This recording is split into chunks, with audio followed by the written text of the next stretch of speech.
Welcome, everyone. My name is John Dupuy, and this is the weekly WeAwake meditation. And I have been gone for a bit, had a month off, and so I'm back, hopefully renewed and ready to keep doing this thing. We got some really nice feedback from folks, like they missed me and appreciated my stuff, so that makes me feel good. So thank you very much. And wow, man, there's so much going on, but maybe I'll save the comments to afterwards. So yeah, everybody's don't start talking, because once you start talking, it's hard to stop you. So anyway, so today we're going to listen to a really great track, and it is Deeply Theta.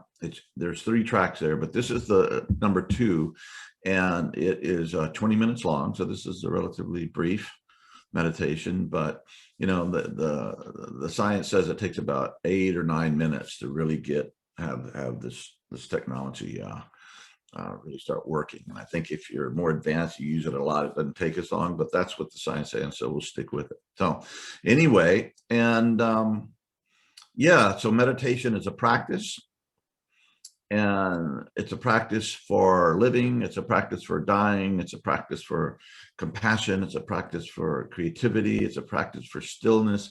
It's a practice that it's just a meta practice for a lot of stuff. So my hope is that at WeAwake, we're creating the tools to inspire us daily to work on ourselves. And when we do, we get into the evolutionary fast lane, and life becomes more fulfilling and more meaningful, and we live life from our center. So without further ado, let's get this rolling, and we'll see you on the other side.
Well, welcome back. Nothing can go anywhere, but anyway, we have our eyes open and we're looking at each other again. Hey, that was great. That was deeply Theta track 2. I haven't listened to that for a long time. Thanks, Heidi suggested that. I thought brilliant. What a great meditation. Just audio and everything. Just the entrainment. Actually, it's not entrainment, but that's a whole nother story. We just learned what we've been calling something by the wrong words. So we start to say brainwave enhancement and amplification, and that's very much scientifically validated. So see some of the talks we've been we've been examining in that regard. But anyway, I wanted to everybody said be very brief. Let's see. But I wanted to talk about practice, and specifically what I'm doing these days, to know that just not this kind of abstract idea of what the hell is practice. And I think practice plus flow equals genius, equals ecstasy, equals transcendence. I don't know. I'm trying to fill in the last word. And if you work at something long enough, you begin to achieve levels of capacity that are just, amazing. When you watch videos of Stevie Ray Vaughan or Eric Clapton or Jimi Hendrix or some of my guitar heroes online, they're just in this zone. It's incredible. And they take us along with them because they put in the years and years. So anyway, my wife and I, we just moved into a new house. Well, an old house, but anyway, it's a whole thing. Her mom passed. There's this old house we have to take care of, among other things. But what I do, well, I get up early when the sun's coming up, or maybe before the dawn, and I take my dog out. And there's this big enclosed area, about 5 acres, and I can let her off the leash, and she runs around and harasses squirrels. And she doesn't catch any, so you squirrel lovers out there, but she does keep them in good shape, I think. So we do that. So I have, there's beautiful trees and flowers. And so I get that nature thing right away. Then I come back and there's this thing called, I've heard it be called a chi machine or a body stimulator. You lay on your back and you put your ankles in these 2 stirrups and it goes like this and your body just blah. And that lasts, and I'm in training, right? As soon as I get back from the walk with the dog, I put on the headphones and I start training my brain. Then I'm in training when I do this thing. And then when it ends after 15 minutes, your whole body is just like tingling with just life and vibrations. And there's a medication on that makes my body pretty achy when I wake up in the morning. It's probably being 65 has something to do with it. Anyway, this makes me feel really good. After that, while I'm still in training, I do a yoga routine that I ripped off from Rodney Yee and an old routine that he had called morning or yoga, AM yoga. So I do that. And then I sit in my chair and I start my sitting meditation. And after half hour, 45 minutes, an hour, whatever I do, that's when I start doing my reading or taking notes about what I need to do this day, or WeAwake or talks or podcasts or whatever I'm working on. So that's kind of what, and then at least 5 times a week, I go to the gym and I focus more on cardio than I used to. I do more stretching again at the gym than I used to. And I also do strength training, break down like 5 different days, like chest and arms one day, shoulders one day, back one day, core stuff every day, and legs one day. And then I play tennis every chance I get. And I'm actually taking tennis lessons after all these years. So that's kind of what I do as a practice. And it just,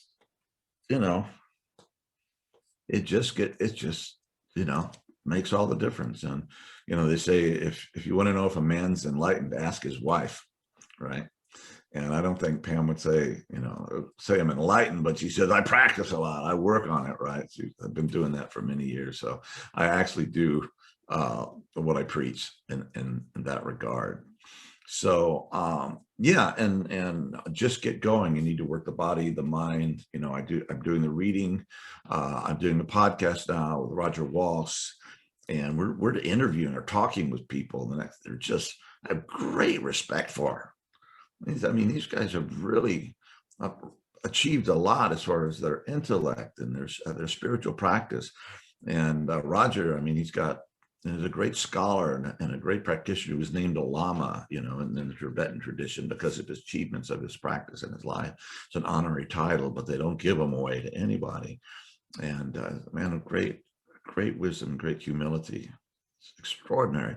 So it just makes me want to be a better person, and that's kind of who you want to hang out with, whether it's on YouTube or, or studying people's lives and stuff. You want to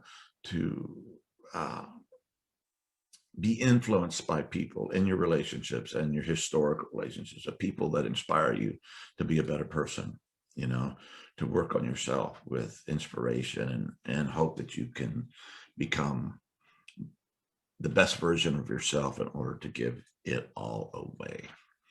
So I think that's it for today. So thank you. And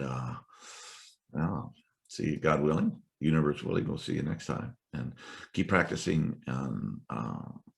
Thank you, team. Thank you, gang, being here again. Love you all.